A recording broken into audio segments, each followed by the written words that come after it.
Oscar Cargill's toward a pluralistic criticism emerged as a significant yet often overlooked contribution to mid-20th century literary criticism, advocating for a more inclusive and flexible approach to analyzing literature. Written during a period dominated by rigid critical schools, like New Criticism, which emphasized close reading and textual autonomy, Cargill's work challenges the notion that any single methodology can fully capture the complexity of literary works. Instead, he argues for a pluralistic framework that embraces multiple perspectives, methodologies, and cultural contexts, fostering a richer, more democratic dialogue in literary studies. The book positions itself as a corrective to the dogmatism of its time,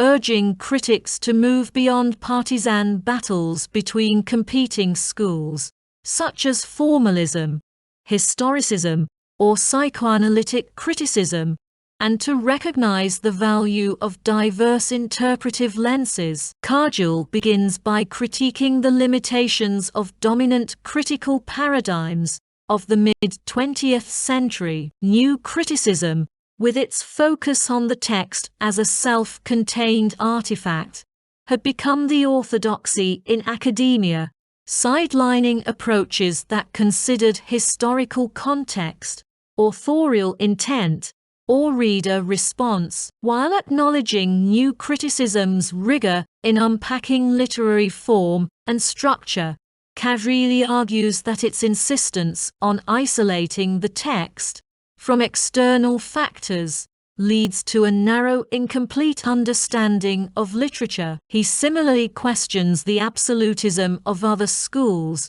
such as Marxist criticism's reduction of texts to class struggles, or Freudian criticism's over-reliance on psychoanalytic frameworks. For Cargill, each method illuminates certain aspects of a work, while obscuring others, and no single approach can claim universal authority. Pluralism, he contends, is not a surrender to relativism, but a pragmatic acknowledgement that literature's multifaceted nature demands multifaceted analysis. Central to Cargill's argument is the idea that literary criticism should reflect the diversity of human experience itself. Literature, he suggests, is shaped by a web of influences: historical, cultural, psychological, and aesthetic, and critics must be equipped to engage with this complexity. He advocates for a toolbox approach,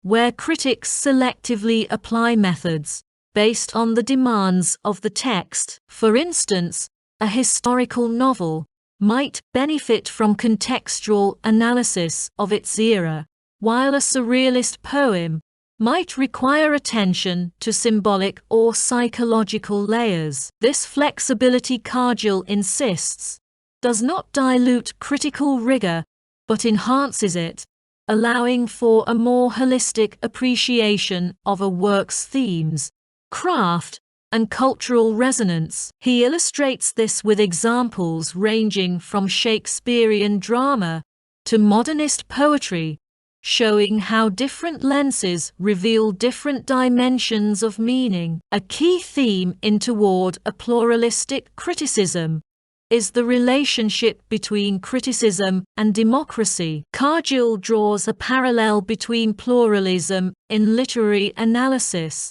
and pluralism in a democratic society, where diverse voices coexist and enrich public discourse. Just as democracy thrives on inclusivity and debate, literary criticism, he argues, should welcome dissent and diversity, rather than enforce intellectual conformity. This metaphor underscores his belief that criticism is not a quest for definitive answers, but an ongoing conversation. He critiques the insularity of academic circles, where critics often write for specialized audiences rather than engaging the broader public. By embracing pluralism, Cargill envisions a criticism that is both intellectually rigorous and accessible, bridging the gap between academia and general readership. Cargill also addresses potential objections to pluralism,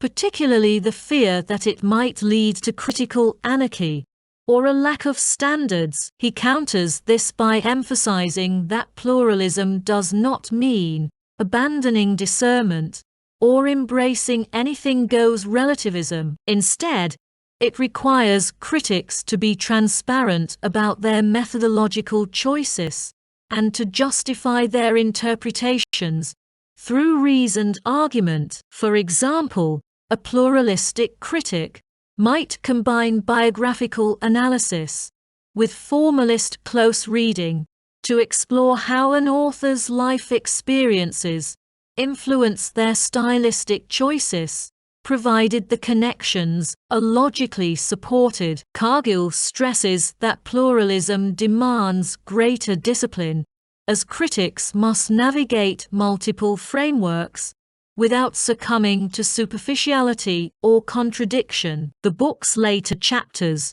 delve into practical applications of pluralistic criticism. Cargill examines case studies of canonical authors like Herman Melville, Henry James, and T.S.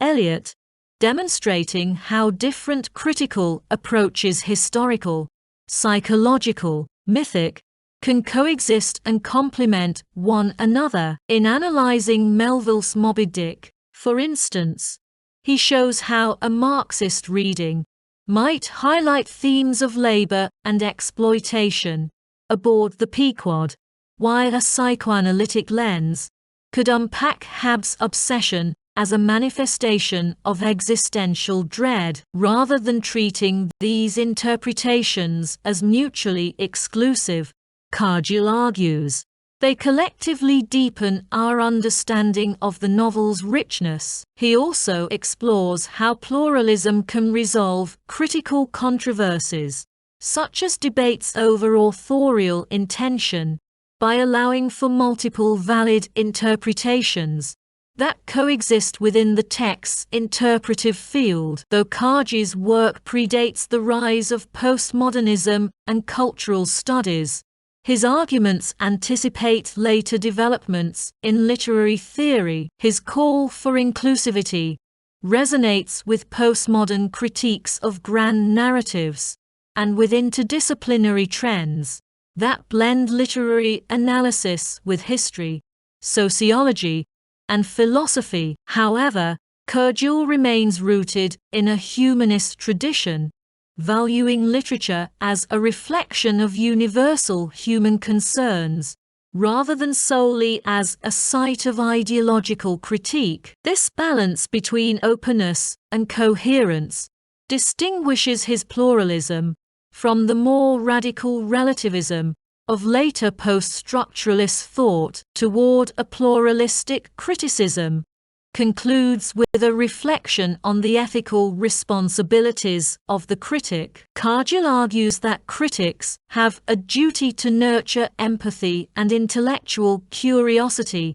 both in themselves and their audiences. By modeling pluralistic engagement, critics can encourage readers to approach literature, and by extension, the world, with a spirit of openness and humility. He warns against the arrogance of ideological certainty, whether in the form of rigid traditionalism or trendy iconoclasm, and champions criticism as a collaborative, ever-evolving endeavor. While the book did not single-handedly revolutionize literary criticism, its advocacy for methodological flexibility influenced later scholars working in feminist, post-colonial, and reader response traditions. Today, as literary studies continue to grapple with questions of canon, identity, and global perspectives, Cargill's vision of pluralism remains relevant. His work serves as a reminder that literature's power